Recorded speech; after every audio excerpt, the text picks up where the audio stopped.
আজ মধ্যমগ্রাম স্টেশন সংলগ্ন একটা বিধ্বংসী আগুন লেগে গেছে। তাই দেখুন, এই আগুনটা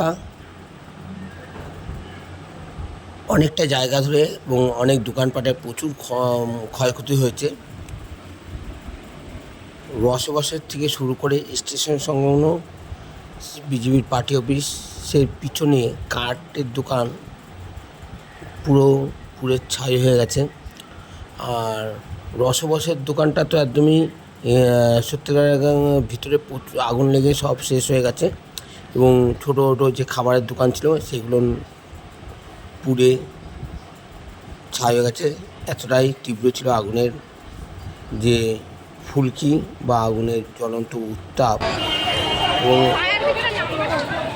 ব্রিজের নিচে লাগতে গিয়েও লাগেনি, দমকল সঠিক সময় আসেনি, কিছুটা দেরি করে এসেছে।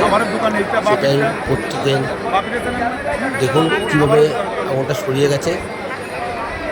পার্টি অফিসটা পিছন দিকটা সবই পুড়ে গেছে, একদম রসবাস পর্যন্ত। রতনের খাবারের দোকানও অল্প পরিমাণে লেগেছিল।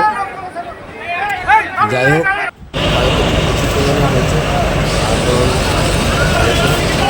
লেগেছে কী কারণে এটা পরে পরীক্ষণীয়, পরে বোঝা যাবে। কেউ বলছে কাঠের দোকান থেকে, কেউ বলছে খাবারের দোকান থেকে, মানে চলে গেছে।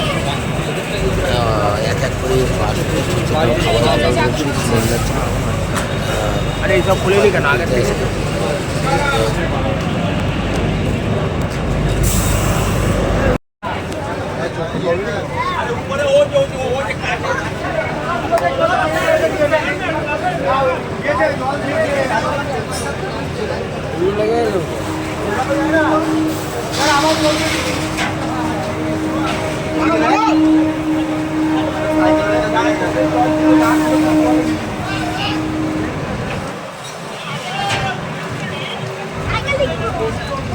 আজকে মোবাইলটা আনিনি মানে